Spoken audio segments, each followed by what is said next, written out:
Welcome to Shop Talk Live, Fine Woodworking Magazine's bi-weekly podcast. I'm your host and Fine Woodworking editor, Tom McKenna, and with me this episode, our executive art director, Mike Pekovich. Hey, guys. And special projects editor, Matt Kenny. Howdy, folks. Ben Strano, our web producer, is somewhere else, but we are joined by our reliable Jeff Rose, who is the unsung hero of the podcast. He handles all the video editing and teams up with Ben to put the whole package together. So thanks for being with us, Jeff. And rolls the round table into the That's true. conference room.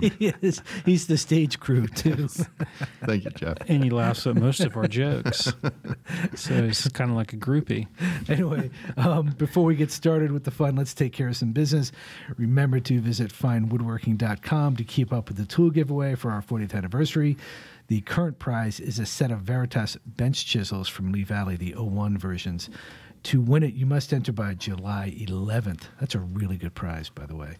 Yeah, but next week we're doing the PMV 11 versions. Yeah, so you may want to hold off. It's not true. Just kidding. That's not true. Not true at all. To enter, go to finewoodworking.com/40 sweeps. That's the number 40. Again, that's finewoodworking.com/40 sweeps. Also, remember to send your questions and comments to shoptalk@taunton.com. Before we roll into the questions, there was something someone had written in. They were trying to buy some Nexibond product, and turns out we found out that Nexibond has been purchased by DAP. And so we did this article about superglues in the June issue when we did a pretty big section of that article on Nexibond and using it to assemble furniture. Yeah. But it's now been licensed to DAP, and it's going to be sold as a product named Rapid Fuse. How about that? Off air, I have some things to say. Okay, well, let's get to some questions. Chase writes, I love the finish left by a good smoothing plane. I've started getting good enough with using card scrapers that I actually get small shavings and not dust. But the finish on the wood doesn't look anywhere as good as the plane gives. Level, but it doesn't have that shine. Is that to be expected, or do I still have a lot of learning to do to be successful with a card scraper? What do you think, Mike? Yes and no. You're not going to get exactly the same surface with a scraper as a smoothing plane because of the way the scraper cuts. You don't get tear out ever with a scraper because the scraper is tilted forward of 90 degrees as it cuts. So you're really compressing the fibers as you're sort of kind of scraping or cutting them. And that compression, it just leaves a rougher surface. So anytime I follow up in problem areas with the scraper after hand planing, I end up sanding the whole surface with fine sandpaper just to sort of unify that whole scratch pattern. Mm-hmm. You can get a finer cut with a scraper by how you sharpen it. I usually just go with like a fine, extra fine diamond plate because they hold up better to the wear and tear of sharpening scrapers, and it's good enough for me. But I did find one time, just to kind of see what was going on, I went and polished my scraper up to 8,000 grit on my Waterstones, and I did get a smoother cut. It wasn't quite hand planey, but it was closer to that glass smooth surface. Right. I mean, because part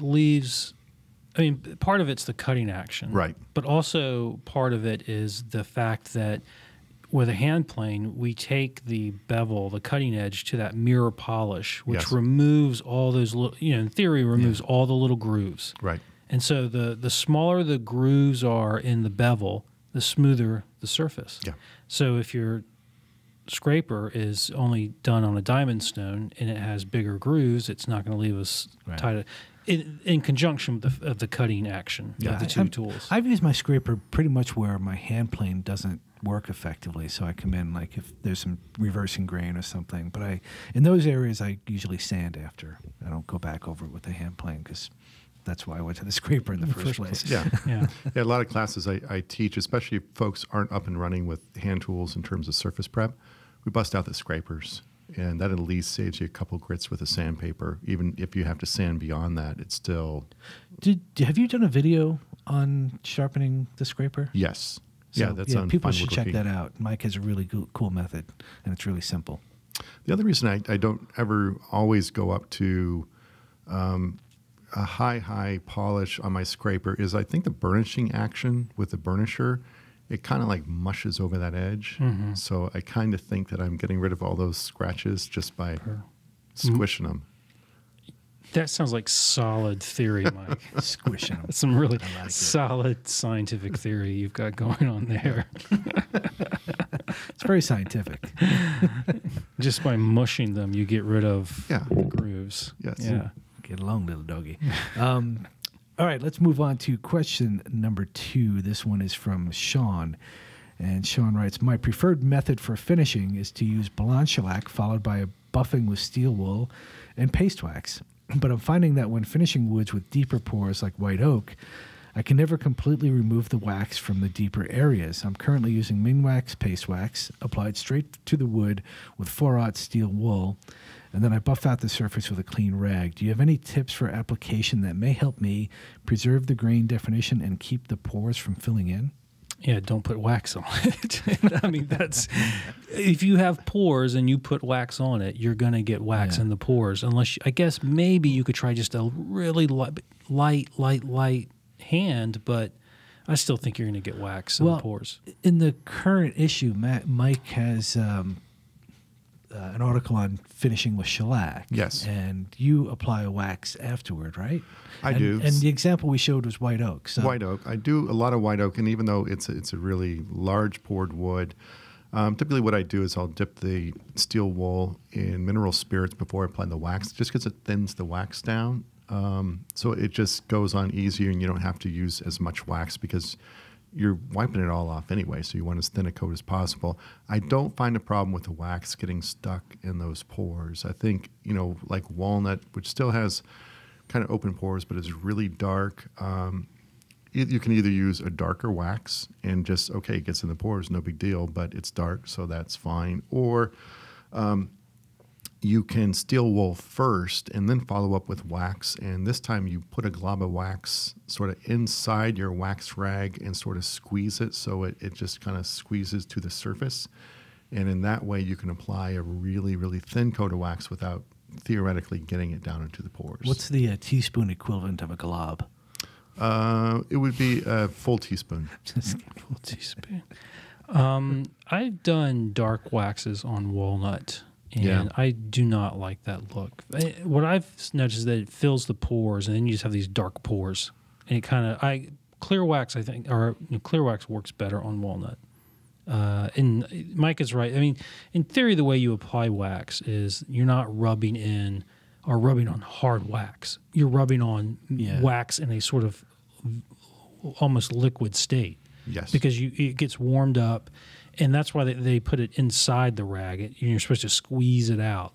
Yeah. So I would guess if you're getting big globs of it in the pores, then you're putting it on wrong, too thick. Maybe so. And you use a microcrystalline wax. Yes. You probably put that on really, really thin, too. Yes. Yeah. Well, Mike saved my life with wax many years ago. I don't think that's a story you should tell. But I was Were making you stuck down in a well? Help me!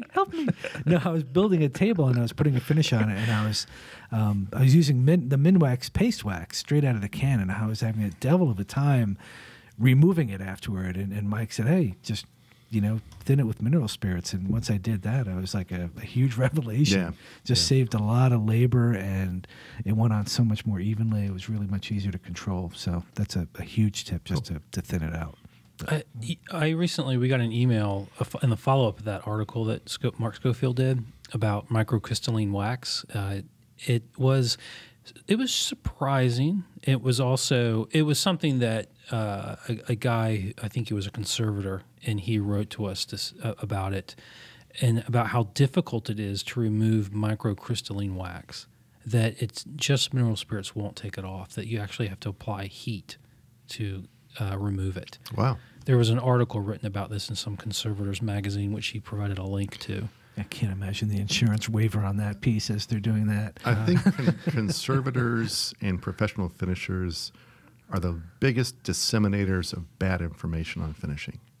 You heard it here. That's because they always say use hide glue because it's reversible in case you ever need to take a piece of furniture apart. Right. It's very selfish. Yeah, no, I ain't doing that. Yeah. And then the second thing is never use a wax containing silicone because if you ever have to refinish, it's difficult to get off and it'll create fish eyes in your work. It's like, I ain't refinishing either. So Yeah. I don't know. I mean, it's really good if you are a conservator and a professional finisher, but a lot of that advice for regular folks may or may not be pertinent. I've removed microcrystalline wax with mineral spirits. Yeah. And I never had any of the problems that they were identifying. You know, so. Well, they have like microscopes out, and they've got their little toothpicks. You know, they're applying wax to like portraits of George Washington and, Yes. furniture made in 1640 and stuff. And it's like, yeah, I don't have that problem. All my portraits of George Washington are Current. Oh, no, I keep them rolled up in a safe. They're on Franklin plates in your dining room. That's right. That was I don't know why I even brought that up. Let's just move. Let's move on. This is a good one. I'm going to love this next segment. Are we doing a segment now? Yeah, come on, man. Right. Keep up. It's time for our all-time favorite tool of all time for this week, and I'm going to let Matt kick this one off because this is going to be fun. Yeah, so last time we had a podcast, Mike was gone, and we let Ben talk. And and we did favorite tool of all time. And Ben said that, no, we did a tool bomb. We did tool bomb. And so Ben picked out a flat back tape measure. Perfect choice. Those are the kind that are flexible. Yes, brilliant. And horrible. And so Ben's reason that it was a tool bomb was that when he tried to stretch it out to measure the distance in a room or something, it didn't work. And I was like, well, I pointed out, well, obviously, Ben, you're not using it correctly. So my favorite tool of all time this week, and I've had it on here before, but I love it and I use it a lot, is my flat back tape. And the reason is I use it correctly. It's perfect for doing things like measuring around curves. Oh, touche. Which I do. You know, if you make patterns and so forth, and you want to know, let's say you're doing a bent lamination for a door.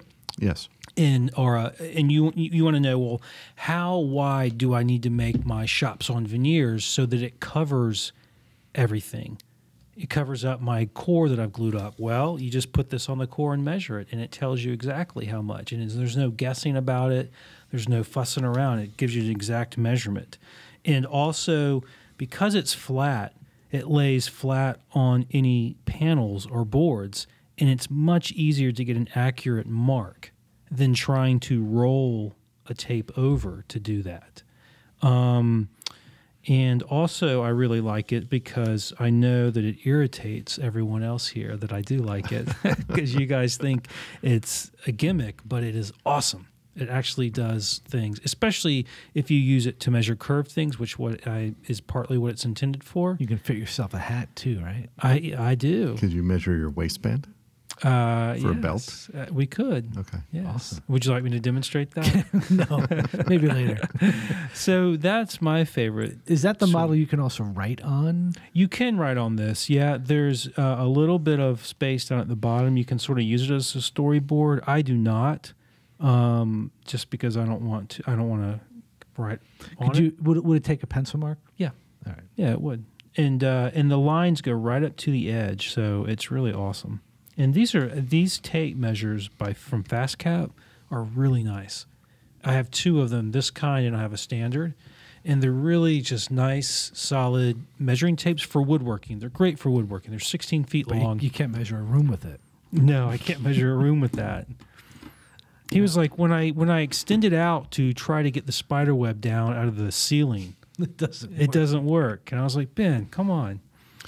The only thing I think a limiting thing about this tape is I find because it is flexible, if I hook it and I try to pull it, that the tape sort of bends and the hook pulls up and I don't have an accurate measurement. You're doing it on your fingers. No, it's on the edge of the table. Watch. Oh, see, it just came right up. The edge of the table is curved, okay, so it's not flat. So you're sort of. So, but I do find on wood that it had a tendency to come up. Yeah, I don't have that problem.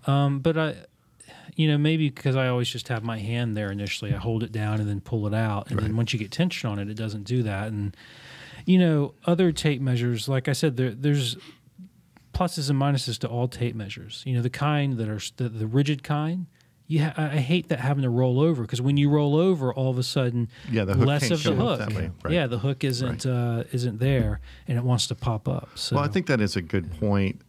A lot of tools, almost every tool, it demands sort of a certain technique or getting used to it or a manner of use in order to get it to work. So in order to say, I don't like it because it does this, well, it's just because your manner of working is probably not suited to that tool. Yeah, right? And I think as a general tape measure, obviously it's not good. No, but everyone has more than one tape. Yeah, as a tape measure for woodworking, for furniture making, it is very good, I think. All right. Awesome. Well, you use it with great success. I do. There you go. That's right. Cool. I'd like to get Ben on the phone now. Ben can go kiss a goat. There we go. There's the head. Ben can kiss a goat. That's the title of this episode. How about you, Mike? What's your tool? This week's favorite tool of all time of the week. There is some poetic symmetry to my last tool bomb, and this is not intentional. It's not just to make up for the fact that I trashed my rigid multi-tool / Could you say that name a little more pronounced? / right angle drill attachment tool, which was not good. However, my favorite tool of all time of the week this week is my rigid laminate trim router. Oh, I love that. I have one of those. Because trim routers, the biggest knock on trim routers, number one, the base is really small, it's tippy. Number two, it's really hard to see in there because a lot of times the opening in the plate is really small and the opening it's really hard to see. Number three, depth adjustments are horrendous on almost every trim router. The rigid trim router, it's like $99. The base is really open and it comes with a small sort of clear plastic base. Get rid of that. Put an oversized little plexiglass or Lexan base on it. Number two, it has a light so you can see really well. An oversized base is really good. The depth adjustment is probably the best on any trim router I've seen. I know you guys mentioned the little DeWalt Porter cable with the plunge base. That's really good, but I like fixed base for a lot of tasks. And for a fixed base, it's the best depth adjustment. And then also, the thing I hate about the other trim router that I have is it's one of those one-handed tool change thing or one-wrench tool changes. So you got to push a button down with one hand, a wrench in the other. I hate those. The rigid, you can actually get 2 wrenches on there, which I really, really like. Yeah. There is this little thin metal clip that keeps the base from being taken off fully. Just like break that thing off and file it down and then you can take the base off. It makes the bit changes a lot easier. And just use the router freehand with no base. Yes. You can shave with it. And then you can use it like a plunge router. You just go back and forth at different depths. So anyway, that's my favorite tool of all time. I was just teaching a class where we did a whole lot of dovetails and routing to the baseline, and then a whole lot of half mortise lock routing with the routers. And so, we had 3 or 4 of these things fired up for the whole class, and just having to set up that many routers to really specific depths, it's like it made my life a lot easier. So I have that tool. I've used it as well. It's really good, and it actually reminds me. So you said take the base off and put a bigger base on, and it reminded me that because I would assume you're meaning make your own out of Lexan. Yeah, get a square. Yeah. Actually, get a long rectangle. So it's about the same width of the router, but extends back past. So all the hand pressure is down the base, which is on top of the work surface. Because Rockler has come out with a clear Lexan base for trim routers that is big and has with 2 little handles on it. Oh, okay. So I do the T&M department. I'm thinking, okay, who am I going to get to review this? Now I know. Yeah, it's a nice tool. I have well, I could do it. I have that router, and I pretty much keep a flush trimming bit in it all the time, but the light is fantastic. And it's actually a little bit easier. It's kind of shorter, I think, than some of the other trim routers. Yeah. So it feels like it's not as tippy to me, Yeah. but it's an awesome tool. Yep. Anyway. Yeah. So, Tom, you're up next. Well, this week, my favorite tool of all time are these Veritas dovetail saddle markers, and I used to do dovetails with, bevel gauges, and every time I'd have to remember, oh, what do I want here? How do I set this thing up? And I have to go and do it. But these saddle type markers make the job so much easier. I can, zip down on the angle I want and draw the straight line on the opposite face at the same time and just slide it along the workpiece. It's made my life a whole lot easier. And I know they come with the 1:8 and 1:6 ratios for hardwoods and softwoods, but I just like the look of the 1:6 ratio. So that's been the one I've used pretty much in all the dovetailing I've done in the past 6 months. What's nice about them is not only do they have that, so you can mark both the end and the face at the same time. The angle, which is face. nice. Yeah, it's awesome. And it's easy to hold. It's big. It's not flopping around on you. And I can slide it right up to the knife and get a nice clean line right on my layout. What I have from them it looks like these, except it's a saddle square. And so it's an L-shaped square that you can hook over the end or the edge of something if you need to like transfer a mark from an edge to the face, things like that, and it's awesome. Or you can go along the edge and the face at once without having to do one and then set your combo square up and try to get the line exactly lined up. Yeah, it's one of these accessories for under $20 that you'll actually use, and they're great. So we should maybe do an article on how to make your own. We have done that, actually. Yeah, we're not going to talk about that. Let's get back to the questions. Jeremy writes in and he says, I'm a beginning woodworker with very few tools, and I'm in the process of building a tabletop to fit an old metal coffee table frame I picked up. I plan to char the top, clean it up with a wire brush, and then go over it with a water-based dye stain. I'm puzzling over what to do after. I thought something durable like poly would be best for a coffee table, but the surface won't be smooth after the brushing brings out the grain. So I can't see sanding between coats. Any advice would be most appreciated. Thanks again for the great show.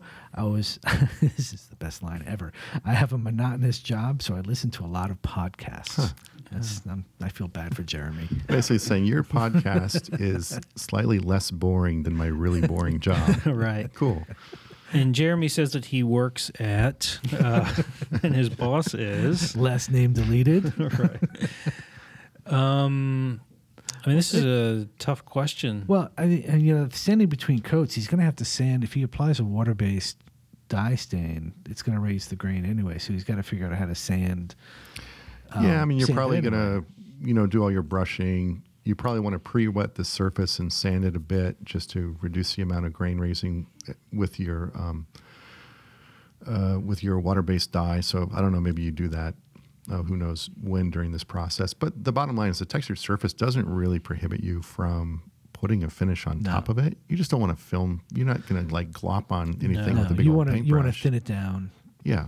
And I bet the wipe-on poly product, the Minwax product, would probably work for what he's trying to do here. It's pretty thin. I think that'd be fine. And the wipe-on poly is the clearest of the oil base. I don't know if I really want to go to a water base, which would be really clear, but you don't want anything really yellowy, like for instance, Waterlocks is pretty amber. Even over black, it's going to give it a yellow cast to it, probably more so than you think it might. So I think the wipe-on poly, just, a couple thin coats, and don't, if you have to, you don't really have to sand between coats. Just wipe on a couple coats and see how it looks. Yeah. I just wonder if I have a couple of thoughts in my head. One of them is so you're going to char it, and then you're going to put a water-based stain over it, right? He said. Yeah. You char it, then you brush it, and then you stain a it. dye stain, water-based dye stain. It's so if someone on the street asked me this, first I'd say, "You're odd. Why are you asking me this on the street?" But I would think, okay, so what are you trying to accomplish by staining it after you char it? Because the charring itself is a fairly strong finish. It's pretty bold. It's a pretty bold statement. And I don't know, it's going to be black. So is he just going to add another black stain? I wish I knew that. If it was a black stain, I get it. If it's not a black stain, I'm wondering what's going on. And I just assumed it was black on black. I've heard that in other instances. Yeah. So, so I wonder about that. And then two, I wonder, the charred surface that is then wire brushed, or is it wire brushed and charred, whichever, is a fairly rough surface, right? Mm-hmm. And so I wonder even if going down this direction of putting a clear coat on it and thinking that you have to sand it, etc., is sort of counter to what you're doing with the finish itself. In other words, I'm not saying he's doing this, but sort of like, here, I've got this rustic barnwood table, now let me French polish it. Mm-hmm. Right. So it's like maybe you need to rethink what you're going to do after you char it, because and that will solve your problems. If you do something more in keeping with how rustic or how rough that surface is going to be, especially with the charring, then you may not have, you might just avoid this problem altogether. Mm-hmm. Yeah, I've heard that people doing the charring thing will follow up with at least like an oil finish to keep the charred in. Exactly. Yeah.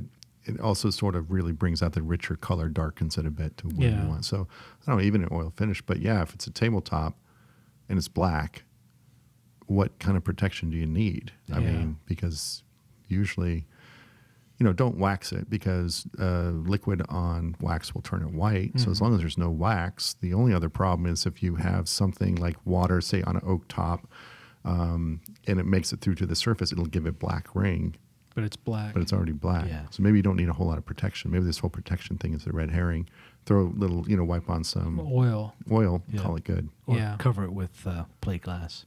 Because the other thing, if you do any type of film finish, of water poly, polyurethane or whatever, and if you start to sand it, you're going to create one type of sheen on the surfaces that the sandpaper or your steel wool hits, and there'll be a different sheen on the inside, right, where it doesn't hit down into the crevices and everything. Oh. And so the tabletop, I think, would look a little funny that way. Huh.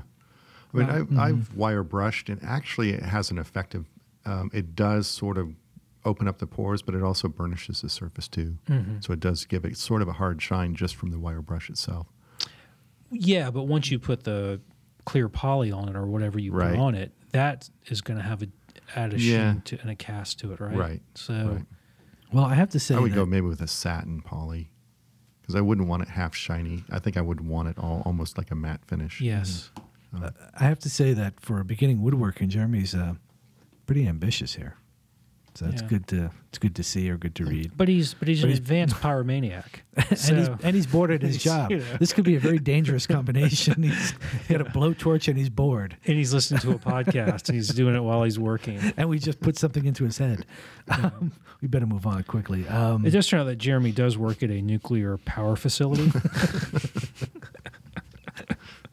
He's in charge of keeping track of the cooling pools. All right.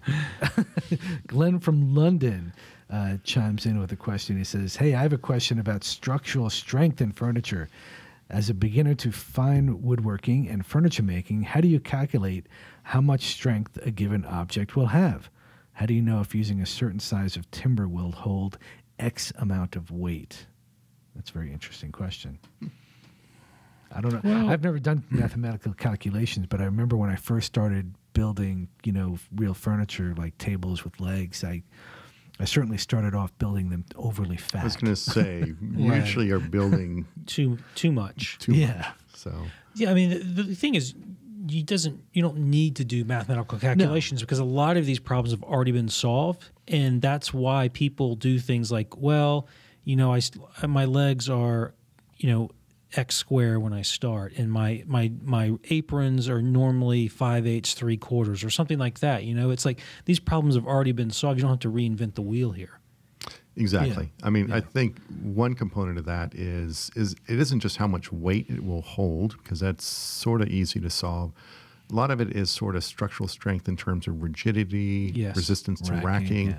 Like if you get a tabletop and you screw through the top into like the end of a leg, and that's like your leg attachment, you can put a lot of weight on that, but the minute you shift it side to side, you're in trouble. So that just comes into joinery concerns. And you're right, traditional techniques of using an apron to a leg is you're building in strength there. I think the only time where it is important in terms of weight versus structure is on shelves, and that how the shelf span versus the weight that's going on a shelf, because even a small amount of sag can be really visually, you can see it. Even a 16th inch, say over 30 inches, you see that sag. So that is the one thing, and there are some online calculators. We did, it's called the Sagulator. The Sagulator. It will tell you the amount of weight, the thickness of the stock, versus the length. Basically, bottom line is, as long as you don't have really long runs, if you can break those with vertical dividers,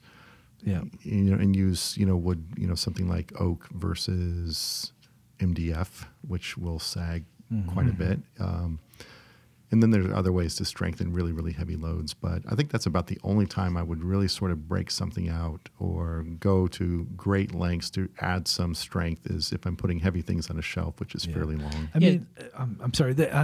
We did an article, Tim Coleman wrote an article for us about, he makes cases with really narrow legs, and the cases are fairly large, and his whole concept was how to beef up the joinery, because that's really kind of where it's at. Like, he has very delicate legs, and he really makes solid joinery in different ways. I was going to say that we have, because what Mike is saying, it's in what we're saying is it's less about calculating how much weight it can hold, but rather making a strong piece of furniture, which has more to do with joinery, wood grain orientation, etc. Yeah. And we've had lots of articles about that recently. A recent one was Garrett Hack on building light, strong case work. Right. And he gave several different strategies for making things light and strong. We did an article after I started at the magazine. I remember John Tatro's illustrations for it about. And it had a guy leaning back in a chair, and it was That's Kelly. like a joint strength test. Joint strength test. Is that what that was? Yeah. Okay, never mind. But we've had lots of articles about how to improve the strength and rigidity of furniture. Well, that joinery strength article would certainly come into play for what we're talking about here, because it's a matter of picking the right joint and making joinery as big as possible and increasing glue surfaces as much as possible. That's what Tim was talking about. If you don't have room for a big fat tenon, double it up and increase your glue surface. It's really cool stuff. So it's, I try to keep math out of my woodworking as much as possible. But part of me wonders whether Glen is, I wish he had told us what he wants to make something like, is it a wood support for, like an engine from an airplane or something, If it's something like that extreme, then the answer would be different. But if you're just making furniture, then we're not building decks, right? Yeah. So if you are building a bookcase, Jeff Miller did a great article on building strong bookcases, where he went into different factors about sag, which is really, I think that would probably be the best single source reference if you need that information. Yeah. There you go. Or the Sagulator. Or the Sagulator. Yeah. So many jokes there. Yeah, we can't go in there, though. Let's move on to our second segment. It's time to talk about our all-time favorite furniture of all time for this week.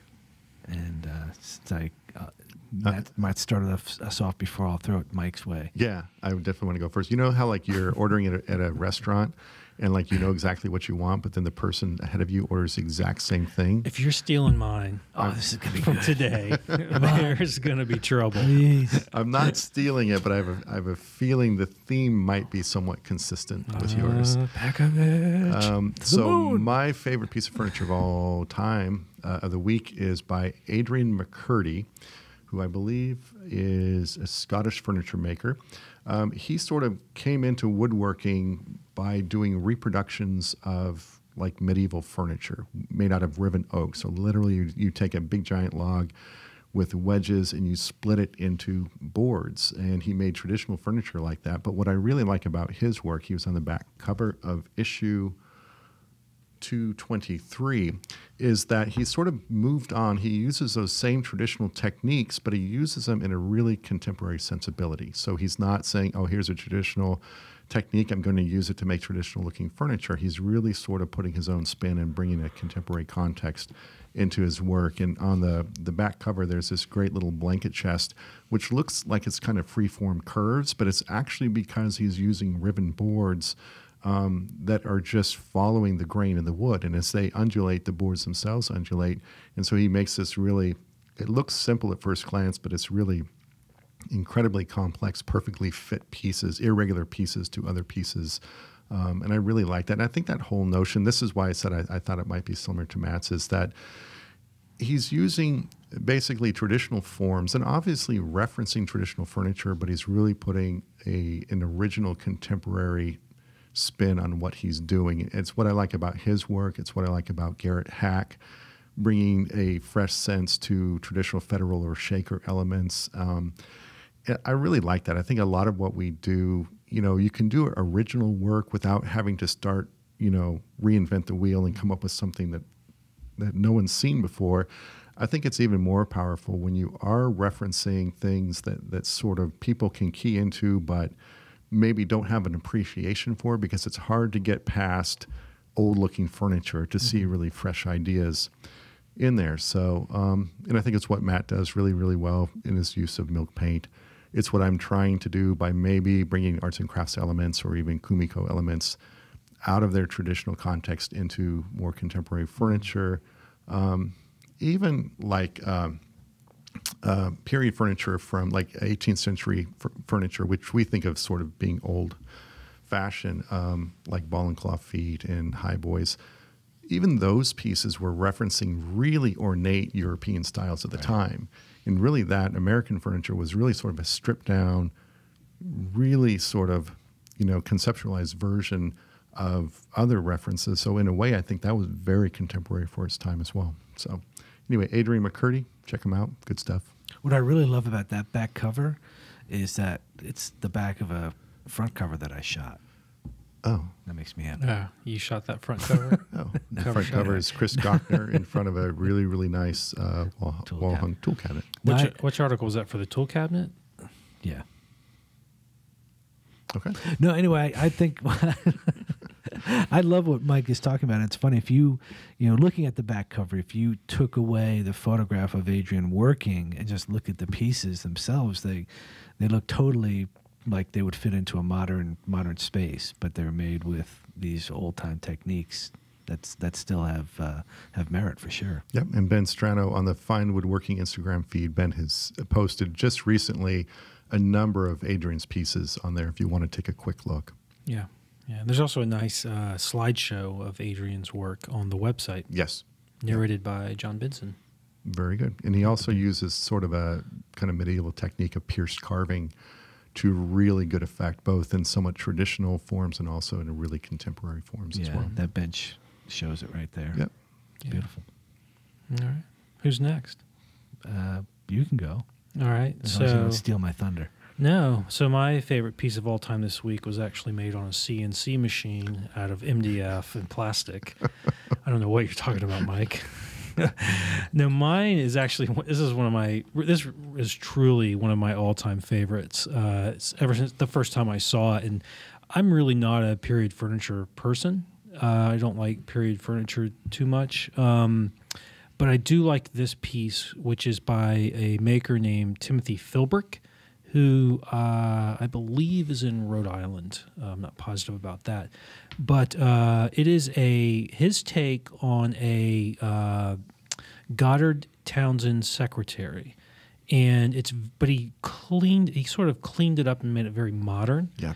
And it's from one of the things that has really going for it. This is Cuban mahogany, the real deal Cuban mahogany. So the wood is absolutely gorgeous. The color is amazing. But also it's just the lines that it has. They're less ornate than a lot of period work. They're very clean and straight. And he did things like the secretary has some legs on it that instead of having just a little base on it. It's just, for me, it's just the simplicity and cleanness of it, that even though it's clearly a period inspired, it's very modern looking, very contemporary, and just lovely. That's all I got to say about that. I don't, because actually I don't really know what the Goddard and Townsend piece looks like that it's based on. I've never seen it, but this is just nice. The curves are nice up at the top. They have the it's kind of a bonnet top, right? Yeah, with the broken pediment. With a broken pediment, and it's just all the curves are beautiful, and it doesn't, from its scale, a lot of those period tall secretaries like that, they give you the sense that it just overpowers you, and its scale, and it looks like it, just by him taking away some of the more ornate, extreme details and kind of, like you said, paring it down to its simplistic form, it makes it feel more at home in almost any room, I would think. Yeah, and like across the bottom where the feet are, so the feet on the back side of the feet come out kind of like at 45-degree angles from the front. Yeah. And so you can see the back of the foot there, and that has this nice little arc. And the little arc comes up, and they hit that lower stretcher or apron from the casework. And that just goes directly into a curve on that piece, and then it comes down to the other foot, and there's a nice little curve. So this nice little curve on the foot, which is a different radius, obviously, than the curve across that lower stretcher. Right. But they're so symbiotic, and it's just a nice smooth transition. Yep. And it's beautiful. That and the front of the legs appear to be slightly curved, and they come up, and so there's a really nice sense of moving up on this piece, and just amazing. And then he goes crazy on the inside with that gallery where looks like he has a tombstone door. Yeah. With some curved moldings in there. It's a pretty impressive piece in and out. And it's a tremendously impressive piece. Yeah, just the workmanship, everything about it. What issue is this on the back? This is on the back cover of one of our issues. Yeah, this is from issue 179. Oh my! Which is amazing because I took the photo on the front cover of that issue. Nice. Well, look at that. No, you didn't. No, I didn't. I didn't even work here at that time. I was like 3 years before I came here. Oh, I thought you were going to say you were 3 years old. No. I was 3 years old when the magazine started, though. Were you? Yep. Huh. I wasn't. No. Tom was already 45. At least. At least I was acting like a 45-year-old. 45 since he was born. What'd you say, Sonny?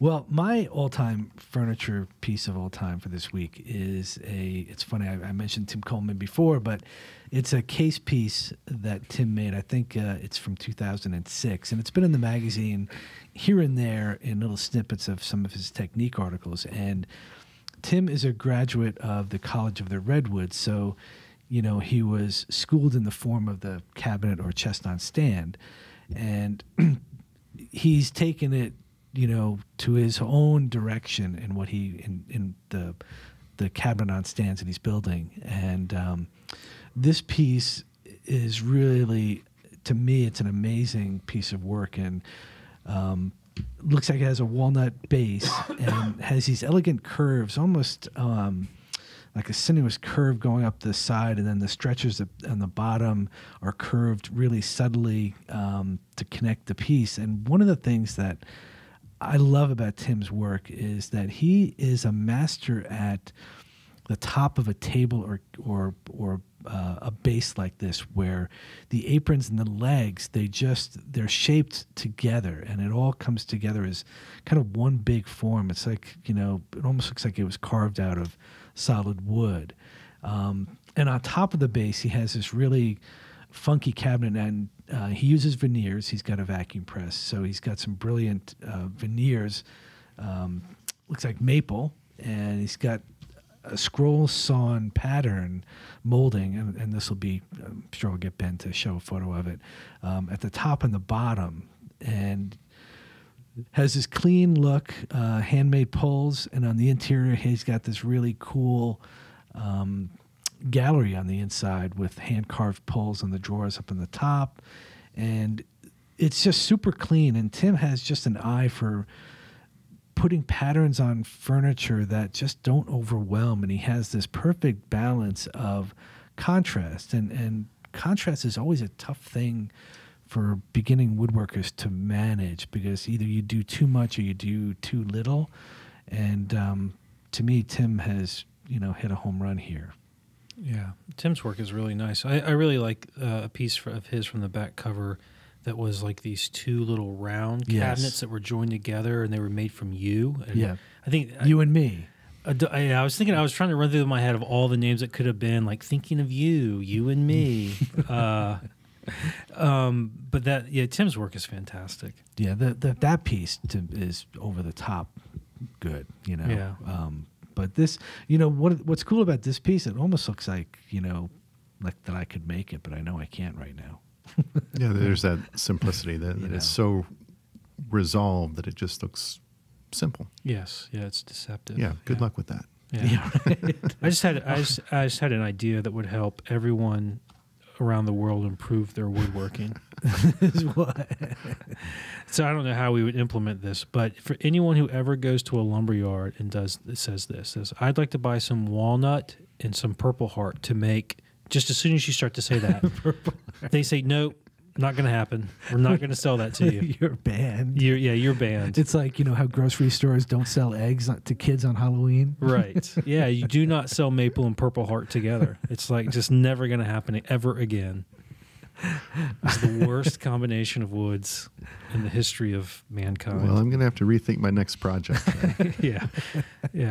All right, let's move on to the next question. This one comes from Dan, and Dan writes, what is the best way to set the angle on a bench grinder to put an accurate bevel on a chisel or plane blade? I'm using a 25-degree bevel or thereabout. Can I answer first and then let Mike say how I'm wrong? Sure. I want to know if I'm... All right. So one thing you do, maybe he has a really old tool and he's not sure about the angle. So, but if you, like all my plane blades and stuff, it's like I'm fairly confident about that primary bevel angle. So I just use the blade itself to set the angle. Yeah, that's what I do. Yeah. How do you go about doing that? So you loosen up the platform thingy, and you put your blade on there, and then you just adjust your platform thingy until you have to look from the side. Mm-hmm. And when that bevel is sort of flat on the roundy thing, right? The wheel. Yes, that's the technical term, folks. You just tighten it up, and there you go. Yeah, I do the same thing. But I would also say that it doesn't have to be precise. I mean, okay, so let's say you're going for roughly 25 degrees. Okay, well, maybe it's 24, maybe it's 26. It doesn't really matter, because you should be, I guess if you're hollow grinding, it doesn't really matter.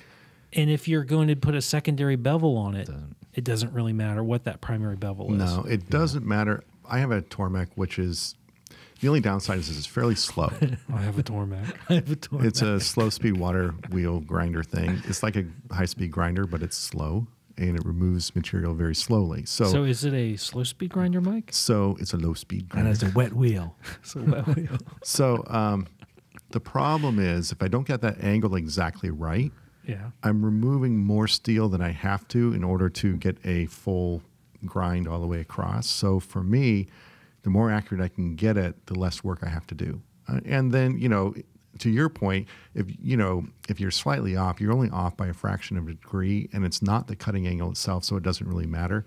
But I do exactly what you do. The only extra step I do, and I think this was covered in a Joel Moskowitz article, is with the wheel turned off, with the guide, with the plate set as close as you can get it, just run the chisel side to side across the wheel, flip it over, and there should be like a little horizontal scratch pattern left by where the blade is contacting the wheel. Just adjust it until that little scratch surface is dead center on your bevel.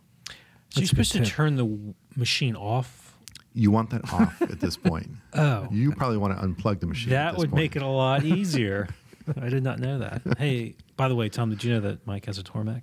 Yeah, and it's a wet wheel grinder. It's a slow and it's speed. very slow. And while he's grinding, he can toast over on the bench. That's right. Okay, so apparently you're not coming over to use my Tormek. Actually, the Tormek is probably the next thing that I'll buy for my shop. I'd love to have a Tormek. Yeah. I want to get those Shafton stones. That's actually my hopeful for Well, Christmas. Ben just bought some. I think they're on his desk. I'm going to go borrow them. You have seniority. But yeah, but also, I mean, if you're really uptight about it, I do believe there are aftermarket gizmos made to set the angle of the platform. Yeah, or you can get a Tormek, which has it. Which comes with it, yeah. One of those jiggy thingies, right? Yeah. Yes. Yeah. Jiggy thingy. One of those jigmajigs. Yeah, I mean, the Tormek has a weird angle finder. It's weird. Because you have to adjust it for the diameter of the wheel and blah, blah, blah. Yeah. It does have, like the tool rest does, it goes up and down on these twin posts, and one of the posts is threaded with a little collar that spins, so it becomes a micro adjuster. You can really dial in that height really well. Whereas on a regular grinder with the whole tilty thing, once you unlock that knob, the whole thing is flapping about in the breeze almost. Well, yeah, you have to have a decent one. I have the one-way wolf. I think it's nice. the Wolverine. Yeah. It's, oh, wait, that's a cat. It's a cat. I think Wolverine's like, but you can tighten that. You can loosen it just enough to where it's still tight, but loose enough to move. Right. So it's pretty easy to do. Cool. All right. Well, I think that's all we have time for. That's probably all we should do. It's getting a little sideways. Really, because I really like the next question. Bummer. Oh, what's the next question? We'll have to get to it next week. I think we're out. Even just the first sentence. Oh yeah, because it talks about Mike's Instagram. Oh boy, jeez. All right, that's all it is. Could you please have Mike talk about his Instagram account? How many followers does he have? Maybe we can get Ben to weave that in at the end. That's it for this episode of Shop Talk Live. Tune in again in 2 weeks on July 8th. My gosh, 2016 for our next episode. Meanwhile, please spread the word about Shop Talk Live to your woodworking friends and neighbors. You can catch the podcast via iTunes. And while you're there, please give us the highest 5-star rating. And don't forget to leave your comments. We do enjoy them. You can also stream the podcast on the web at shoptalklive.com or catch us on iHeartRadio. Finally, you can keep up with Fine Woodworking on Instagram and on Facebook, and look for all of us on Instagram as well, including Mike. Thanks for listening, and have fun in the shop. Now it's time for tacos. Taco Loco. Taco Bell. Ooh, Not Taco, but the Burrito Shack. I'm not going to risk a taco at lunch. What? Yeah, Yeah, Ben can go kiss a goat. Ben, kiss a goat. Go. Ben, go. Ben can go kiss a goat. Go. Ben, go. Ben can go kiss a goat. Wolverine's like, Ben, go. Ben can go kiss a goat. Go. Ben can go kiss a goat. Go. The Wolverine. Go. Ben can go kiss a goat. Go. The Wolverine. Go. The Wolverine. Go. The Wolverine. Yeah, Ben can go kiss a goat.